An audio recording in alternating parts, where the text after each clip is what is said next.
ان اللہ و ملائکتہ یصلون علی النبی یا ایہا الذین آمنوا صلوا علیہ وسلموا تسلیما۔ درود پاک۔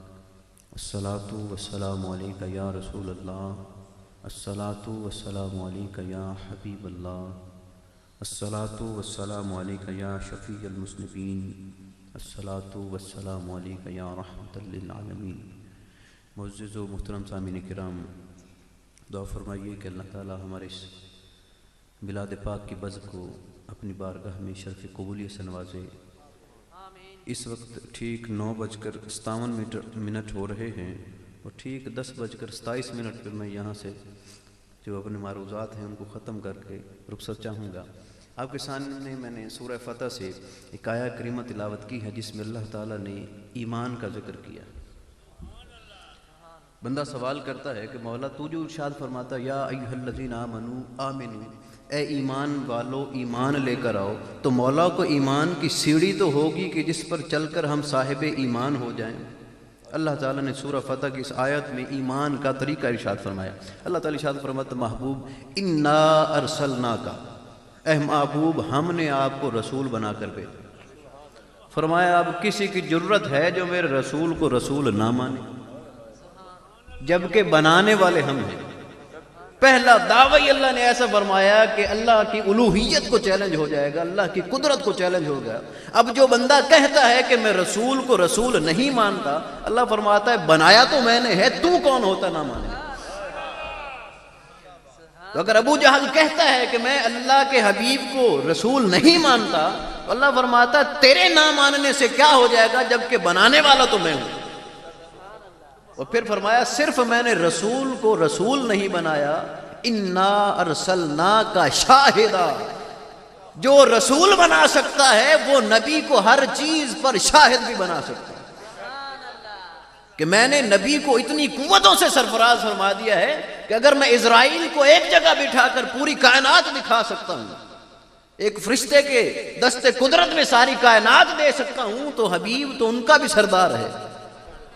تو جو رب رسول کو رسول بنا سکتا ہے وہ رسول کو شاہد بھی بنا سکتا ہے۔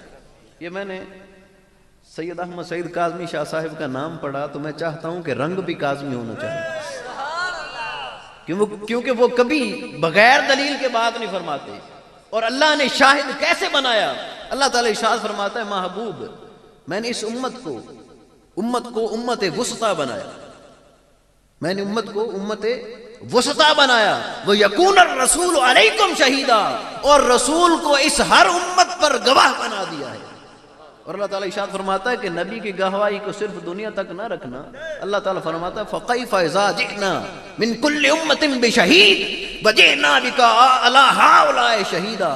محبوب ذرا اس زمانے کی طرف تو جائیں، ذرا اس منظر کی طرف تو جائیں کہ جب روز محشر ساری انسانیت کھڑی ہوگی اور پھر میں ہر امت میں سے ایک گواہ کو شہید کو کھڑا کر دوں گا، تو محبوب وہ منظر کیسا ہوگا کہ جب ہر گواہ کھڑا ہو جائے گا اور اس ہر گواہ پر میں تجھے گواہ بنا کر لے آؤں گا۔ یعنی تاجدار کائنات صلی اللہ تعالیٰ علیہ وسلم سیدنا آدم علیہ السلام کی گواہی دیں گے۔ اللہ تعالیٰ ارشاد فرمائے آدم کھڑے ہوں اور آپ اپنی امت کی گواہی دیں، سیدنا نوح علیہ السلام کھڑے ہوں، آپ اپنی امت کی گواہی دیں، حضرت موسیٰ علیہ السلام تک سارے انبیاء کو، عیسیٰ علیہ السلام تک سارے انبیاء کو کھڑا کر دیا جائے، پھر ان کے متعلقین جو ہوں گے، پیران عظام جو ہوں گے، گدیوں والے جو ہوں گے، سب کو کھڑا کر دیا جائے گا کہ اپنی اپنی رعیتوں کی گواہی دیں۔ جب وہ اپنی اپنی رعیتوں کی گواہی دے دیں گے تو اللہ فرمائے گا ان سب کی گواہیوں کو روک دو، پہلے میرے مصطفیٰ ان کی گواہی دیں۔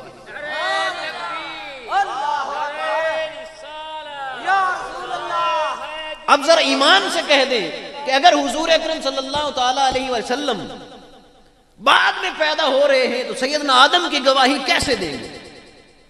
سیدنا آدم کی گواہی کیسے دیں گے؟ اور اگر حضور وصال فرما چکے ہیں تو پھر قیامت کے روز ایک دن پہلے آنے والے بندے کی گواہی حضور کیسے دیں گے؟ اور گواہی بھی عام نہیں ہوگی، ایمان کی گواہی ہوگی۔ اور اللہ فرما رہا ہے کہ میں گواہ بناؤں گا محبوب آپ کو۔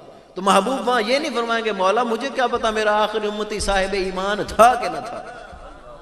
اللہ فرما رہا ہے کہ جس نے نبی بنایا ہے اس نے گواہ بھی بنایا۔ آپ یہ بتا دیں کہ آپ سارے لوگ آپریشن کر لیں گے؟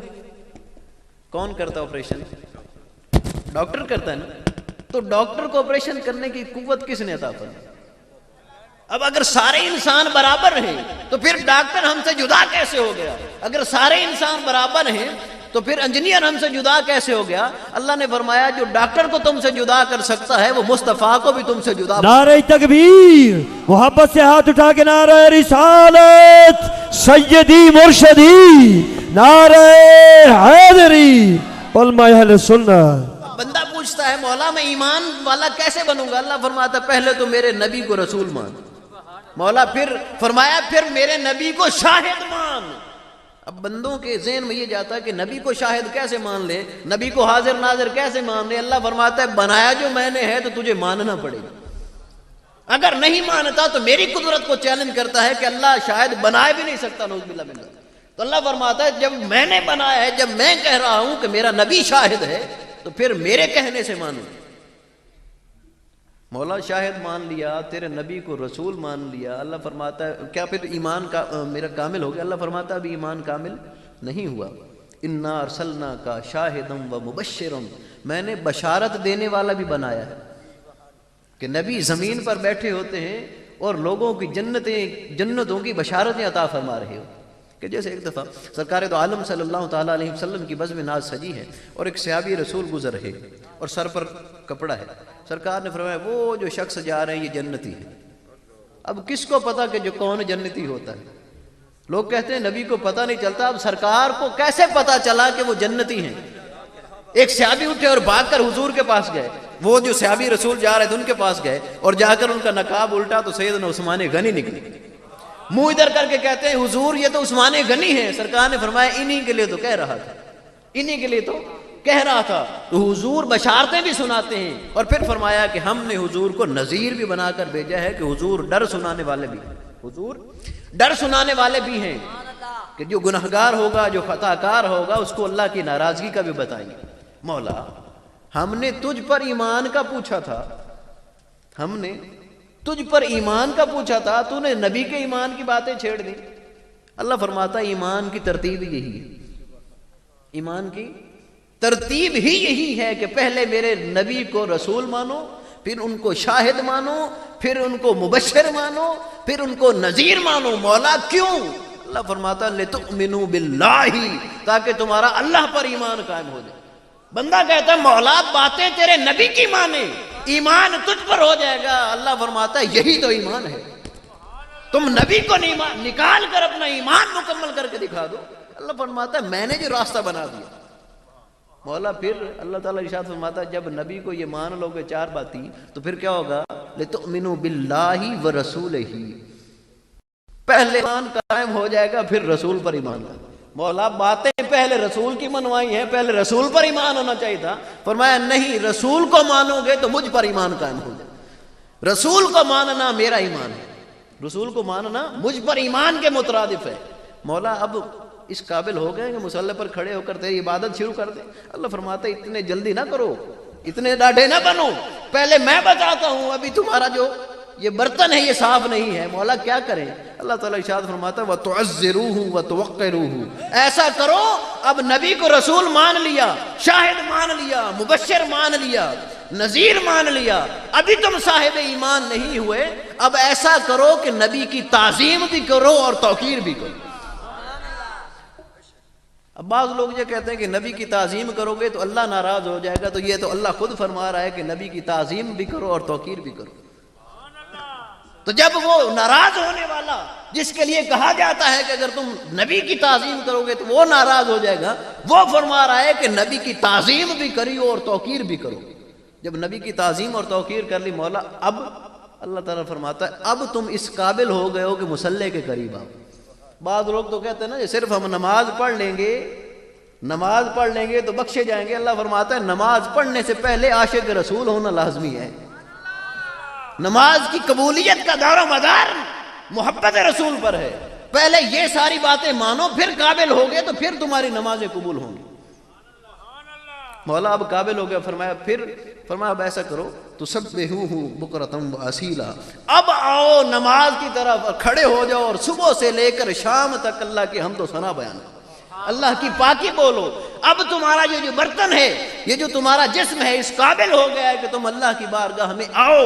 مطلب یہ کہ جو پہلے والی باتیں نہیں مانتا وہ اس قابل ہی نہیں ہے کہ مصلی پر کھڑا ہو سکے. سمجھ آ گئی بات؟ میں 2 احادیث آپ کے سامنے رکھتا ہوں. تاجدار کائنات صلی اللہ تعالیٰ علیہ وسلم مسجد نبی شریف میں تشریف فرما ہے اور سیدنا علی نے یمن سے، یہ بخاری و مسلم شریف کی حدیث پاک ہے، یمن سے سیدنا علی رضی اللہ تعالیٰ نے 3 تھیلے سونا بھیجا.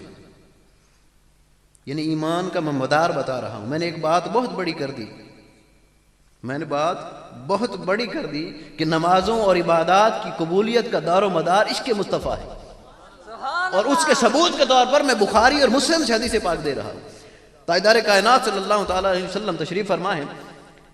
حضرت علی نے یمن سے 3 تھیلے سونے کے بھیجے جس میں ابھی مٹی صاف نہیں کی گئی تھی، اسی طرح جس طرح نکلا اسی طرح بھیج دیا. مال غنیمت کے طور پر تھا یا دفینے کے طور پر، جس طرح سے بھی وہ آیا. تاجدار کائنات صلی اللہ تعالیٰ علیہ وسلم نے 4 صحابہ کو کھڑا کیا اور چاروں میں وہ 3 جو تھیلے تھے برابر تقسیم کر دیے. جیسے تقسیم کر دیے تو ان میں ایک بدبخت ذوالخیسرہ نامی شخص بیٹھا تھا، وہ کھڑا ہوا. اس نے کہا حضور انصاف فرمائیں،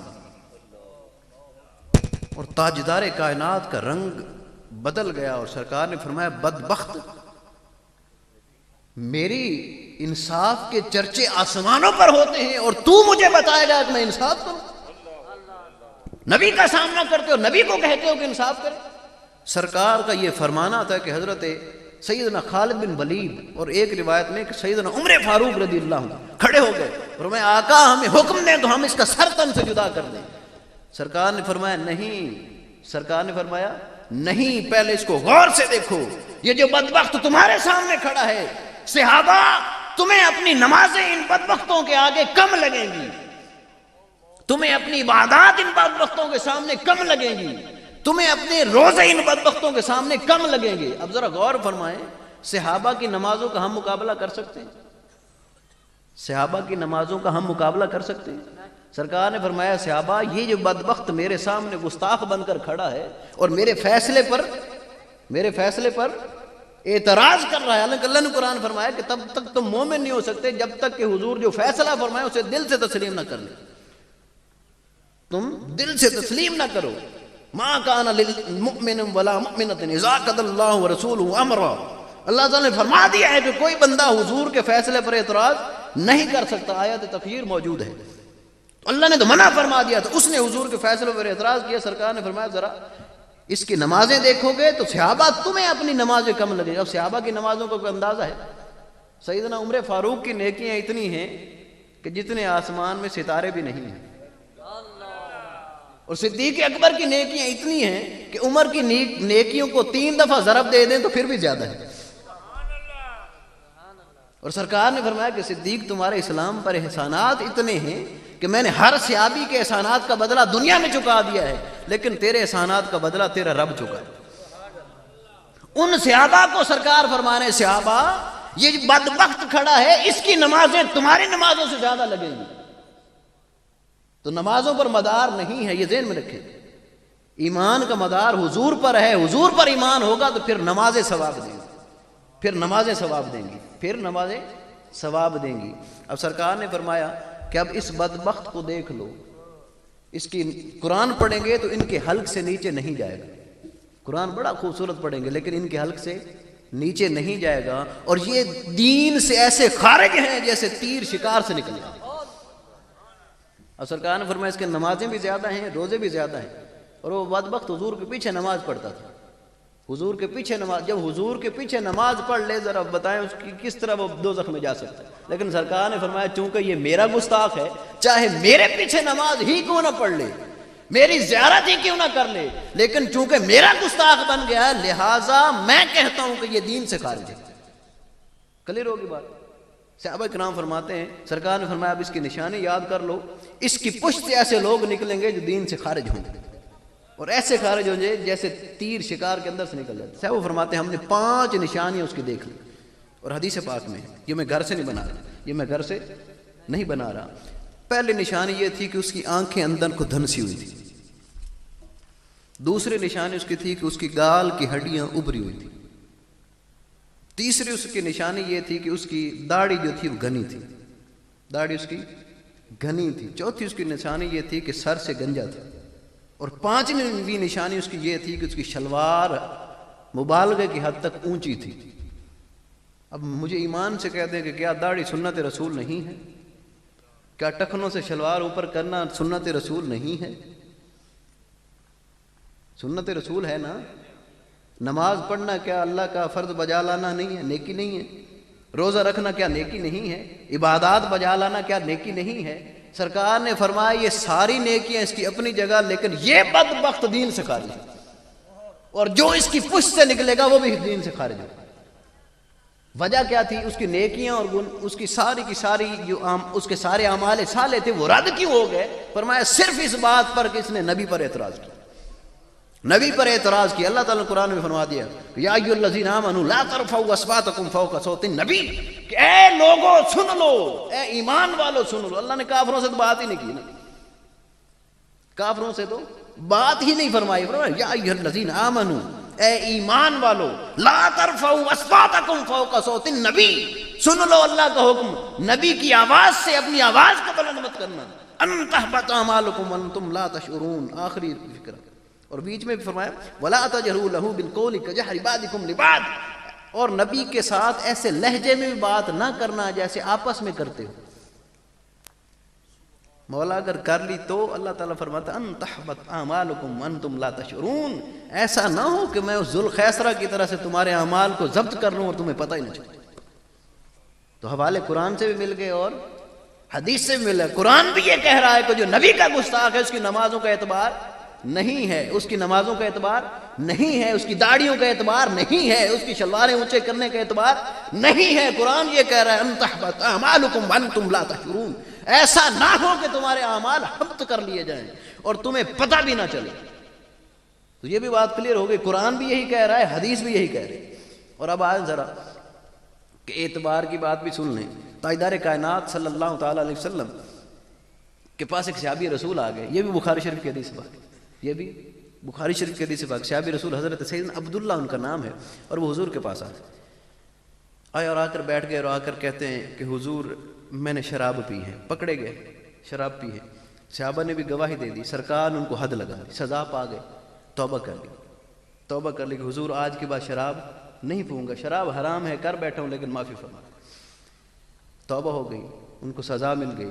چند مہینے گزرے تو پھر پی لی، پھر پکڑے گئے، پھر سرکار کے پاس لائے گئے، پھر گواہیاں ہوئیں، پھر سرکار نے ان کو سزا تجویز فرما دی، پھر ان کو سزا ملی، پھر توبہ کی۔ چند مہینے گزرے تو پھر پی لی، پھر پکڑے گئے، پھر صحابہ نے گواہی دی کہ انہوں نے شراب پی ہے۔ جب پھر پکڑے گئے تو پھر آقا کریم کی بارگاہ میں لائے گئے، پھر سرکار نے گواہیاں قبول فرمائیں اور ان کو پھر سزا دی۔ جب تیسری دفعہ ان کو سزا دی جا رہی تھی تو وہ کہتے ہیں حضور میں توبہ کرتا ہوں، میں توبہ کرتا ہوں۔ تو توبہ اللہ سے کر رہے تھے اور ساتھ مار کھا رہے تھے، سزا کھا رہے تھے۔ اسی دوران صحابہ نے دیکھا کہ یہ صحابی رسول کیسے ہیں کہ حرام چیز کرتے ہیں، ایک دفعہ کی، دوسری دفعہ کی تو باز آ جانا چاہیے۔ فرمایا اب مار کھاتے ہوئے روتے ہو؟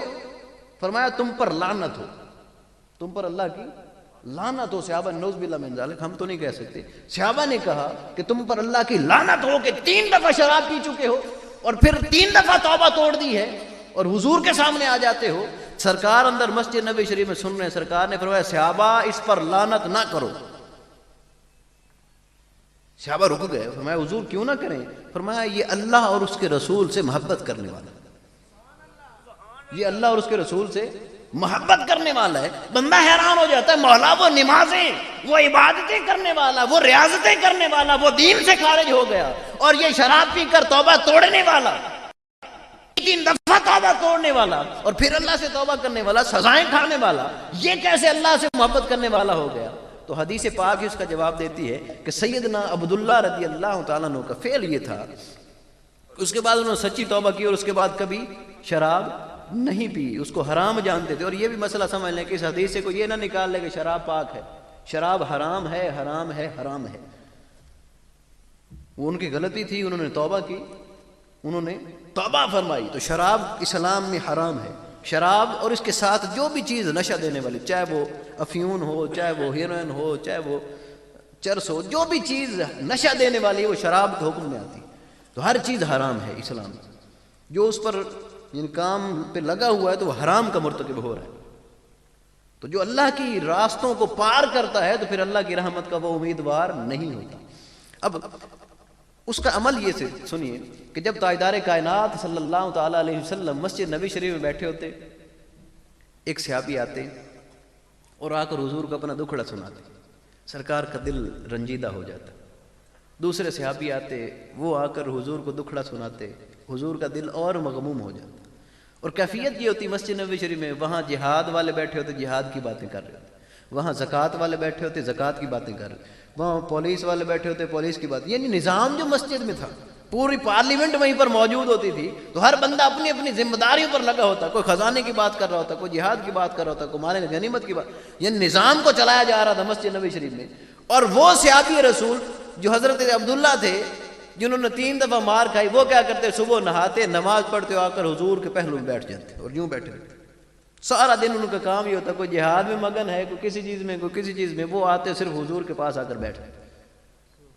جب بیٹھ جاتے، وہ 1 صحابی آتے، 2 صحابی آتے، 3 صحابی ہوتے، 5 6 7، جب 6 7 صحابہ حضور کو غمگین کر کے چلے جاتے تو وہ صحابی رسول بیٹھے رہتے اور دیکھتے کہ اب سرکار جو ہے وہ غمگین ہو گئے، آپ کا دل رنجیدہ ہو گیا امت کے غم میں۔ تو جیسے ہی وہ دیکھتے اور نوٹ کرتے تو وہ لطیفہ سنا دیتے، وہ لطیفہ سنا دیتے، اور تاجدار کائنات صلی اللہ تعالیٰ علیہ وآلہ وسلم مسکرانے لگ جاتے۔ پھر 5 6 بندے آتے، پھر وہ غم زدہ باتیں سناتے، حضور میرے ساتھ یہ ہو گیا، میرے ساتھ یہ ہو گیا، میرے ساتھ یہ ہو گیا۔ جیسے ہمارے کو پیر صاحب آ جائیں تو مرید آ جاتے، حضور میرے ساتھ یہ تکلیف، کسی کو نہیں بتاتے لیکن اپنے پیر صاحب کو بتا دیتے ہیں۔ تو جو امتی تھے وہ حضور کے سامنے بیٹھتے تو کسی کو جو رنج بتانے والا نہ ہوتا وہ آقا سے آ کر شیئر کرتے، آقا کو بتاتے۔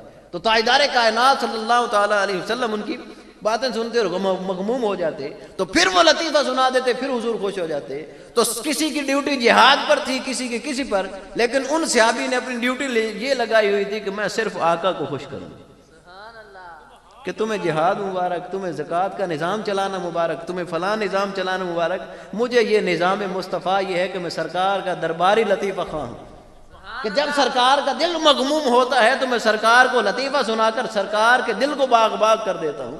جب وہ مار کھا رہے تھے تو صحابہ نے ان پر لعنت کی، تو انہوں نے فرمایا ان پر لعنت نہ کرو، یہ اللہ اور اس کے رسول سے محبت کرنے والا ہے، یہ اللہ اور اس کے رسول سے محبت کرنے والا ہے۔ تو ذرا آپ بغور مطالعہ کریں کہ ایک طرف گناہگار اور سیاہکار نظر آنے والے صحابی رسول ہیں اور ایک طرف نمازوں کے پلندے اٹھائے ہوئے بندہ ہے، لیکن فرق یہ ہے کہ وہ سرکار کا ادب کرنے والا ہے۔ سرکار نے فرمایا یہ اللہ اور اس کے رسول سے محبت کرتا ہے۔ ہم محبت کے دعوے کرتے ہیں، سرکار کی طرف سے ابھی ہمیں سند نہیں ملے۔ کسی کو سرکار نے بتایا کہ سرکار بھی ہم سے محبت کرتے ہیں؟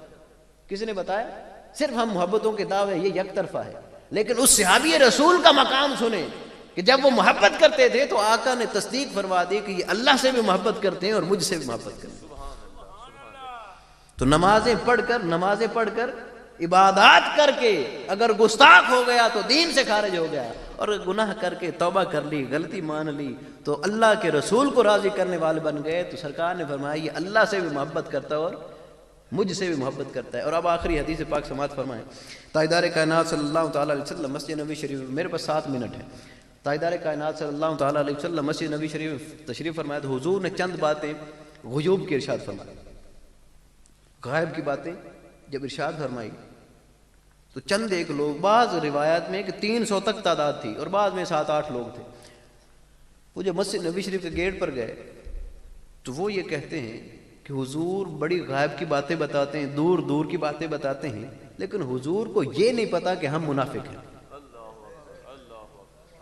مسجد نبوی شریف میں حضور کے پیچھے نماز پڑھنے والے انہوں نے کیا کہا کہ حضور بڑی غائب کی باتیں بتاتے ہیں، آسمانوں اور جنتوں کی باتیں بتاتے ہیں، اللہ کو دیکھنے کا ذکر فرماتے ہیں، نکیرین کی بات بتاتے ہیں، برزخ کا معاملہ بتاتے ہیں، میزان کا بتاتے ہیں، یعنی غائب کی باتیں بتاتے ہیں، لیکن آقا کو یہ نہیں پتا کہ ہم منافق لوگ ہیں، ہم منافق لوگ ہیں۔ سرکار نے فرمایا ذرا یہ جو بندے جا رہے ہیں ان کو بلاؤ سب سے۔ جب سارے آ کر بیٹھ گئے، سرکار دو عالم صلی اللہ تعالی وسلم ممبر پر دوبارہ تشریف فرما کر دوبارہ خطبہ شروع ہو گیا۔ سرکار نے فرمایا سلونی اما شئتم، لوگوں آج مصطفیٰ سے جو سوال کرنا چاہتے ہو کر لو۔ انہی منافقوں میں سے ایک کھڑا ہو گیا، اس نے کہا حضور میرے باپ کا نام بتا۔ سرکار نے فرمایا تیرے باپ کا نام سالم ہے. دوسرا کھڑا ہوا, حضور میرے باپ کا نام بتائیں. انہوں نے کہا, سرکار نے فرمایا تیرے باپ کا نام یہ ہے. ایک تیسرا منافق کھڑا ہوا. جب تیسرا کھڑا ہوا تو اس نے کہا, حضور میرے باپ کا نام بتائیں. سرکار نے فرمایا تیرے باپ کا نام فلاں ہے. جب سرکار نے وہ نام بتایا تو وہ اس کے باپ کا نام نہیں تھا جس کے گھر میں رہتا تھا. یعنی جس کے ہاں وہ رہتا تھا وہ اس کا باپ نہ بتایا, سرکار نے کسی اور کا بتایا. اس نے تلوار نکالی, ماں کے سر پر پہنچ گیا. کہتا جس کو تو میرا باپ کہتی ہے, سرکار نے فرمایا وہ میرا باپ ہی نہیں, سچ سچ بتا میں کس کا بیٹا ہوں. اس نے کہا, بیٹے سرکار نے سچ فرمایا, تیرے باپ کو جو ظاہری باپ اس کو اولاد نہیں ہوتی تھی تو میں نے اپنی جان بچانے کے لیے ایک رات اس کے ساتھ گزاری تھی, لہٰذا تو اس اپنے حقیقی جو نظر آ رہا ہے اس کا بیٹا نہیں ہے, نکاح والے کا نہیں ہے, تو اس کو بیٹا ہے. تو جو حضور کا, پہلے تو بات ذہن میں رکھ لیں کہ جو حضور کا گستاخ ہو پہلے اس کی ولدیت کا بھی پتہ کر لیں. نعرہ تکبیر, پہلے یہ نعرہ رسالت, نعرہ حیدری. یعنی وہ جس کا ماں بتا رہی تھی کہ یہ تیرا باپ ہے, سال ہا سال سے سرکار نے بتایا تمہارا باپ وہ نہیں ہے, تو ماں نے تصدیق کی کہ سرکار سچ فرما رہے ہیں. جب یہ ان کے گند نکلنا شروع ہوئے کہ جو حضور کا گستاخ ہو پہلے اس کے والد کا بھی پتہ کر لے گا. قرآن نے میں کہا ہے کہ زنیم کہا ہے, جو حضور کا گستاخ اس کا نام کیا کہا ہے, زنیم. زنیم کہتے ہیں زنا کی اولاد. جو حضور کا گستاخ ہوگا قرآن نے اس کو کہا ہے ولد الزنا. یہ سمجھا کریں کہ جو گستاخ رسول ہوگا پہلے اس کی ولدیت کا پتہ کریں کہ کون ہے. حدیث میں بھی یہ الفاظ ہیں, قرآن میں بھی یہ الفاظ ہیں. اب جب سرکار دو عالم صلی اللہ تعالی علیہ وسلم نے یہ باتیں ان کی بتانا شروع کی تو سیدنا عمر فاروق کھڑے ہوئے, فرمایا حضور آپ کو اللہ نے جیسے نبی بنا کر بھیجا ہے ہم ویسے آپ پر ایمان لے کر آئے. آپ جو اپنے راز ہیں اور غیوب یہ تو اپنے گند خود نکال رہے ہیں, تو حضور آپ کو اللہ نے جیسے نبی بنائے ہم ویسے ایمان لے کر آتے ہیں. سرکار نے فرمایا ٹھیک ہے. سرکار نے اس کے بعد غیوب سے پردہ اٹھانا بند فرمایا اور سرکار نے فرمایا یا ابن فلان کم, اے فلاں کے بیٹے کھڑے ہو جائے. اب وہ بندوں کو اٹھایا جو باہر کھڑے ہو کر کہہ رہے تھے کہ حضور کو غائب کا پتہ نہیں. سرکار نے اس کو کھڑا کیا, یا ابن فلان کم فخرج من المسجد, اے وہ فلاں بندے جو میرا کہہ رہا تھا کہ جس کو غائب کا علم نہیں ہے چل مسجد سے نکل. تو جب بھی آپ کی مسجد میں کوئی ایسا بندہ آئے جو کہے کہ حضور کو غائب کا پتہ نہیں ہے تو اس کو مسجد سے نکالنا سنت رسول ہے. پہلے اس سے پوچھ لیا کریں کہ نبی کو عالم غائب مانتے ہو کہ نہیں مانتے. تو سرکار نے فرمایا کہ تم مجھے عالم غائب نہیں مانتے, یا ابن فلان کم فخر من المسجد, دفع ہو جاؤ یہاں سے. سرکار نے ایک ایک کر کے جب سب کو نکال دیا تو وہ گئے اور انہوں نے جا کر اپنی مسجد بنا لی. انہوں نے کہا سرکار تو مسجد میں داخل نہیں ہونے دیتے. انہوں نے جا کر اپنی مسجد بنا لی. جب اپنی مسجد بنائی تو حضور اکرم صلی اللہ تعالیٰ علیہ وسلم جہاد کے لیے نکلے. جب جہاد کے لیے جا رہے تھے تو آگے کہتے حضور اپنی مسجد میں تو آنے نہیں دیتے, چلیں ہماری مسجد میں 2 رکعتیں پڑھ لیں. سرکار نے ارادہ فرمایا, سرکار نے فرمایا چلو میں واپسی پر آؤں گا تمہارے پاس. جہاد پر جا رہے ہیں تو واپسی پر آؤں گا. جب سرکار مہینے کے بعد واپسی پر آئے تو آگے کھڑے, یعنی ڈیٹ تب سے ہیں, آگے پھر کھڑے. اب ذرا غور فرمائیں کہ نبی کو نماز کا حکم دیا جائے, یعنی درخواست کی جائے نبی سے نماز کی, اور نبی نماز نہ پڑھے, یہ ہو سکتا ہے؟ کہا حضور ہماری مسجد میں نماز پڑھ. جب نماز کے لیے کہا تو ظاہر سی بات ہے کہ نبی جو نماز کا پیغام لے کر آتے وہ کہہ سکتے ہیں کہ نماز نہیں پڑھتے. آپ کو بھی اکثر لوگ ملتے ہیں کہ ہم تو نماز کا ذکر کرتے ہیں, اللہ کا ذکر کرتے ہیں, ہم تو صرف قرآن کا ذکر کرتے ہیں. تو انہوں نے بھی سرکار کو نماز کا ہی کہا, انہوں نے بھی سرکار کو نماز کا ہی کہا. جیسے ہی سرکار نے ارادہ فرمایا کہ ان کی مسجد میں جا کر نماز پڑھ لوں, نماز کا ہی تو کہہ رہے ہیں, فوراً جبریل امین کو اللہ نے بھیجا اور فرمایا محبوب, اللہ فرماتا ہے لا تقم فیہ ابدا, محبوب ان کی مسجد میں قیامت تک قدم نہ رکھنا, ان کی مسجد میں قیامت تک قدم نہ رکھنا. یہ مسجد نہیں, یہ مسجد ضرار ہے. قرآن نے اس کا ذکر فرمایا لا تقم فیہ ابدا, یعنی جو علم غائب کو نہیں مانتا اس کو نبی نے مسجد سے نکال دیا, اور پھر انہوں نے مسجد بنائی تو ان کی مسجد میں جانے سے اللہ نے منع فرما دیا. تو کون ہوتے ہو جو یہ مولوی کہتے ہیں کہ کیا فرق پڑتا ہے, اس کے پیچھے نماز پڑھ لی اور اس کے پیچھے اللہ نے فرمایا اس کے پیچھے نماز ہی نہیں ہوتی. اللہ نے فرمایا کہ وہ بدبخت جو ہے ان کی مسجد میں نہیں جانا چاہیے, مسجد ضرار ہوا کرتی ہے جو نبی کے دشمنوں کی مسجد ہو. تو یہ بھی کلیئر ہوگی بات. تو تاجدار کائنات صلی اللہ تعالی علیہ وسلم واپس آئے اور آ کر مسجد کو آگ لگوا دی. اللہ کے گھر کو کوئی آگ لگواتے, گروا کر مسجد کو آگ لگوا دی. فرمایا یہ وہ مسجد نہیں ہے جس میں تقوی کی بنیاد رکھی گئی ہو، تقوی پر جس کی بنیاد ہو، یہ وہ مسجد نہیں ہے، لہٰذا سرکار نے اس مسجد کو آگ لگوا دی۔ تو اب سنت سے ثابت ہو گیا کہ جو حضور کے علم غائب کو نہیں مانتا، چاہے جتنا بڑا قاری قرآن آپ کو کہے، جتنی بڑی داڑھی ہو، جتنی بڑی اس کی شلوار اونچی ہو، جتنا بڑا محنتی ہو، اگر وہ علم غائب کو نہیں مانتا تو پھر محفوظ الحق شاہ صاحب صحیح کرتے ہیں، مسجد دھلواتے ہیں، مسجد دھلواتے ہیں کہ آقا نے ان کو مسجد سے نکالا ہے، اور ان کی مسجد میں جانا کیوں نہیں چاہیے کہ اللہ نے روکا ہے۔ اب کوئی اللہ کے مقابلے میں آنا چاہتا تو جائے، اور نبی کے مقابلے میں آنا چاہتا تو ان کو لا کر بٹھائے۔ تو نبی نے ان کو نکالا ہے، کون ان کو بٹھانے والا بتائیں؟ اور اللہ نے ان کی مسجد میں جانے سے روکا ہے، تو کون ان جاتا ہے؟ اللہ کو چیلنج کر کے جاؤ گے تو جاؤ، تو پھر اللہ سے وہ پاؤ گے جو اللہ دے گا۔ تو عزیزان محترم محتشم، اللہ تعالیٰ سے دعا ہے کہ اللہ تعالیٰ ہمارے ایمان کو محفوظ فرمائے۔ یہ ٹھیک 10:27 ہو گئے، جن کو نظر آ رہا ہے وما علینا الا البلاغ المبین۔